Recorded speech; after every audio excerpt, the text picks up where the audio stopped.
খুলনায় বন্ধ হওয়া পাটকলের সাধারণ শ্রমিক ও শ্রমিক নেতাদের সঙ্গে মতবিনিময় সভা করেছেন বৈষম্য বিরোধী ছাত্র আন্দোলনের কেন্দ্রীয় নেতৃবৃন্দ। 18 সেপ্টেম্বর বিকেল 4টায় নগরের খালিশপুরের ইউনিয়ন মাঠে আলোচনা সভার আয়োজন করা হয়েছে।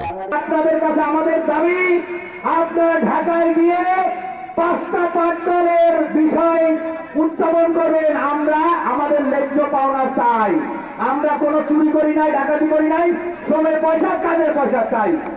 এইটার ব্যাপারে আপনারা একটু দৃষ্টি রাখবেন। এইটা আমাদের পক্ষ থেকে আপনাদেরকে অনুরোধ।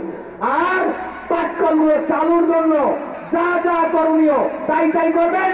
আমরা শিল্প অঞ্চল থেকে শ্রমিকরা এই সরকারকে সহযোগিতা করব। আর একটি কথা বলেই শেষ করব। আপনারা জানেন এই পাটকলগুলো লুটপাট করে খেয়েছে লুটপাটকারীরা। সেই লুটপাটকারীরা হলো তাদের সন্তান। এই সন্তানদের উচিত বিচার করার জন্য এই মঞ্চ থেকে প্রশাসনের দৃষ্টি আকর্ষণ করছি। যারা এই পাটকল ধ্বংসের সঙ্গে জন্য তাদেরকে গ্রেফতার করে তাদের অর্থ সম্পদ ক্রয় করে এই পাটকলগুলোর কাজে লাগানো হোক। এ সময় বন্ধ হওয়া পাটকল শ্রমিক নেতৃবৃন্দ তাদের দীর্ঘদিনের আন্দোলন সংগ্রামের কথা তুলে ধরেন ছাত্র নেতৃবৃন্দের কাছে। শ্রমিক নেতারা বলেন, রাষ্ট্রীয়ভাবে বৈষম্যবিরোধী যে সংস্কার চলছে এখনও তার বাইরে রয়েছে পাটকলগুলো।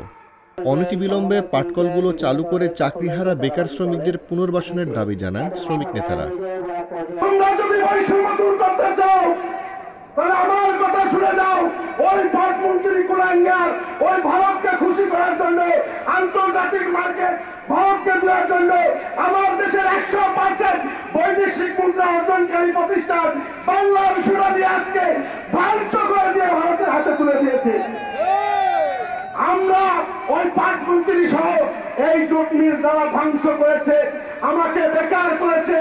আমরা তার বিচার দাবি করছি। আপনারা বিচার চাইছেন? সেই সাথে বৈষম্য দূর করার জন্য তোমরা যখন এসেছো, আমরা তোমাদেরকে আহ্বান করব, এগিয়ে যাও বিনার গতিতে। 5 আগস্টের নয়, এগিয়ে যাও।